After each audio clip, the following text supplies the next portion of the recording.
Welcome to another tutorial. Today we're going to learn about how to make t-shirts from concept and then get them all the way to being able to send them to a printer for printing.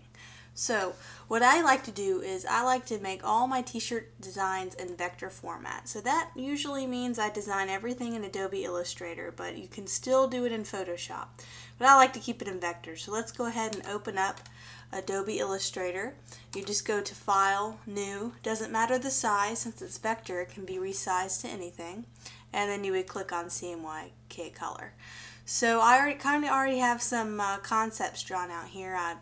This is just something simple I came up with in the last few minutes. I wanted to do something with a tree. This is a tree that I made with the pen tool, and these are the 4 colors that I want to stick with. So this is my palette. I mean, you can do this any way you want, but this is just how I kind of keep my colors in order. I definitely want to have only 4 colors because it gets more expensive if you use more than 3 or 4 or 5 colors. So I'm going to stick with these variations of warm colors, and I want to definitely have these this word life in there somewhere dealing with the tree. So what we'll do is we'll have this tree. I'm just going to kind of mess around with some things. You can copy this, paste. Let's see what we can kind of create here off the cuff here. And we'll have these trees, and we'll do a little circle here. And we'll flip this around and make it a stroke. And then we'll increase the stroke size a little bit. Let's say 5. That'll work. And my little concept I just came up with is I wanted to put the letters into each tree and spell life. So let me do that real quick. Okay, we're back. I went ahead and created the rest of this little design here just off the cuff, and I put life in each one of these boxes, and I want to make each one a different color. So what we'll do is the first thing, every time you want to send a vector art to print on a t-shirt, you need to make sure you have outlines on everything and you outline the strokes on your paths. So this circle art here was created simply by drawing a circle. And right now you see it only has 1 line around it, and to be able to outline it, it needs to be outlined on both sides. So to do this, you simply go to Object, Path, and you outline the stroke, and see, we got a perfect little outline stroke here. So we're going to do the same thing with these 4 guys right here. We'll click on all 4, go to Object, Path, Outline Stroke. They're all outlined now.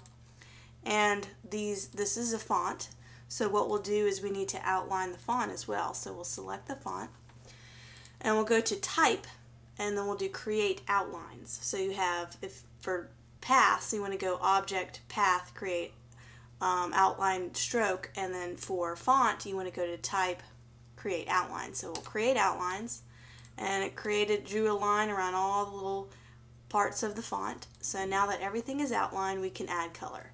So let's make this red, highlight it all, and I'll take this little tool right here, the eyedrop tool, and just go over my palette, and everything changes perfectly. We'll do that for this color and just go on down the line, click it for orange, and then we have yellow. And we'll just highlight everything, make sure everything looks highlighted and outlined. And now that it is, it's ready to go. We don't need the palette anymore. And we can kind of center it here, make sure it's within the artboard, and we'll get it ready to save for the printer. So we'll just go to File, and you want to Save As. And you can ask what printer, what kind of format they need. I usually send it as Adobe Illustrator format. So what you need to do is save it. You can do EPS or Adobe Illustrator, but what I'll do is export. So I'll go File, Export, and you'll have a whole list of these. I usually like to select Illustrator Legacy format. And what this will enable me to do, okay, I need to replace that, is I can save it in old formats. And usually Illustrator 8 gives me the best results. Most printers have at least Illustrator 8 or beyond, so they won't have any problems opening up your file. And you can preserve appearance and overprints. And we're ready to go. Click OK. it'll say this, saving this document in older format, blah blah blah. That's okay. Click OK. We outlined everything. We don't have to worry about sending any fonts since the fonts are all outlined. So now that we have this ready to send to print, if we want to show a client how their t-shirt's going to look, I downloaded a template off of threadless.com, and what you can do is go to Photoshop. I already have it up here, and it's just a picture of a t-shirt, and this is what's neat.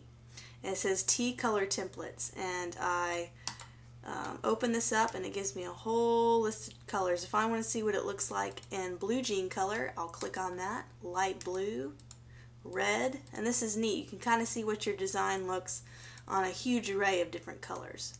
So we'll go ahead and drag it on plain white for now. So we'll click on the art layer and we'll highlight everything here, make sure we have everything highlighted, and I just like to drag this layer in here. So we'll drag it into Photoshop, and so sometimes it takes a little while if you have a bigger file. There we go, it plopped in there. You need to center it how you want it to look. So we'll hold shift, and I want it a little bit smaller. I want it upper center. So we'll click enter, and we'll zoom into 100% to make sure we're able to see it exactly how the client will see it. And there we go, we have our cool little t-shirt that we can print. And not only that, we can preview it in all sorts of colors.